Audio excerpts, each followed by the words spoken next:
जो भी हमारे चैनल को सब्सक्राइब नहीं किया है, बेल आइकन वाला बटन दबा के चैनल को सब्सक्राइब करें और लाइक शेयर कमेंट करना ना भूलें। वीडियो पसंद आए तो कमेंट बॉक्स में ज़रूर बताइए। प्लीज़ वीडियो पूरा देखिए एंड तक।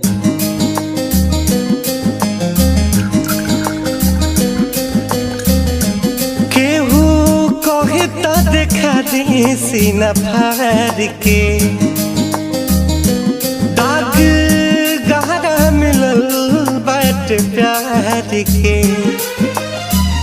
हो केहू कहे तो देखा दी सीना फाड़ के, दाग गहरा मिलल बाट प्यार के।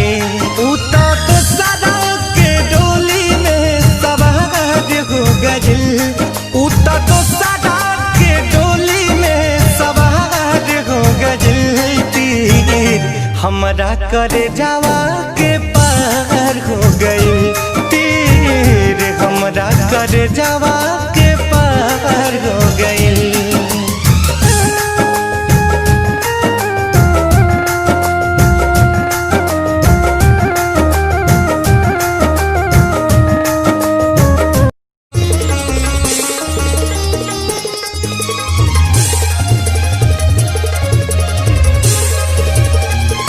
मीठ बतिया बतिया के वो हमसे नैन लड़वली, हम न जानत रही कुछ वो हमके प्यार सिखवली।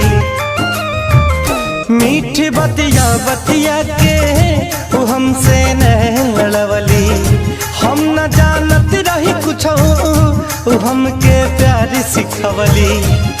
जाने कौन गलतिया हमार हो गइल, जाने कौन गलतिया हमार हो गइल। तीर हमरा करे जावा के पार हो गइल, तीर हमरा करे जावा के पार